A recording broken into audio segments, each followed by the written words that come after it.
Welcome everyone, Ace of Spades here. We are gonna be talking about my good friend Lemona clearing a 120 with Wind Shear and the Glass Cannon Pit 120 version. Unfortunately, I'm gonna use this footage because I'm not on the Wind Shear build at the moment. I've been playing Boulder and we'll do Pet build after. But let's talk about the Glass Cannon version. It's a version that has been using Bastard Rampage on the build. Also, we're having Sapphire for gems, the Glass Cannon in the title, it means Glass Cannon. We're playing with Tempest Roar.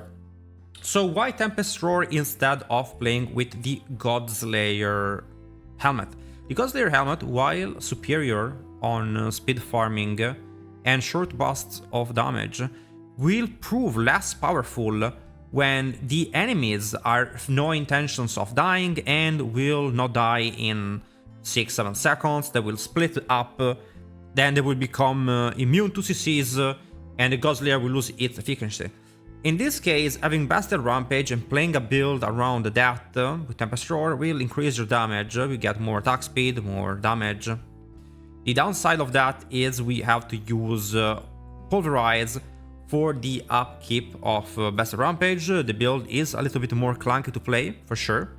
And it's really something to use for maybe doing tormented bosses and for simply doing pits. If you're doing pushing. If you're doing speed farming pits, even Lemona said that he's using the Godslayer version for that. I also found myself playing that, enjoying that more. But of course, if you want to push the highest level of pits, you will have to play some build with some quirky things that, you know, only works for that. It's very tailored to one specific type of content.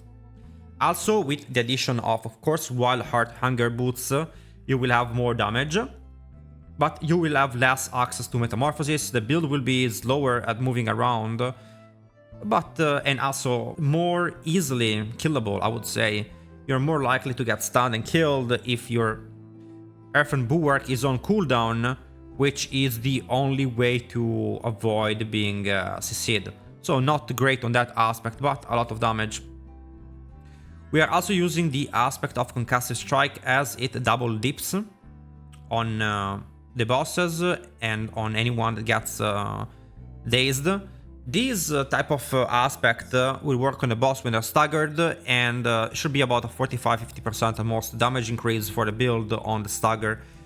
If you find yourself dying with this, you can always use Aspect of Might for more damage reduction. This is something that Lemona will test for me today if it's possible to push one tier higher of pits with the Concussive Strike, or if the build at that point becomes really too squishy. So we will know about that. Those are the changes for the build. A little bit of slightly different Paragon board. It runs one less HP node on the build, but it's running Ancestral Guidance for that 30% more damage. And a great clear by Lemona. I'm gonna leave the video with his clear rolling through in the background. You can enjoy finishing watching the clear. Good job to him. I think he's probably gonna be the one winning the in the end pit leaderboard. I do not see the other guys catching up to him. Hope you guys had a good day. Look forward to my Boulder update and then my companion update that are coming along pretty well, those builds. We are pretty good deep in cooking. I think there's something we can do about it. I have good hopes for the builds to become decent. I will see you guys in the next video and have a good day.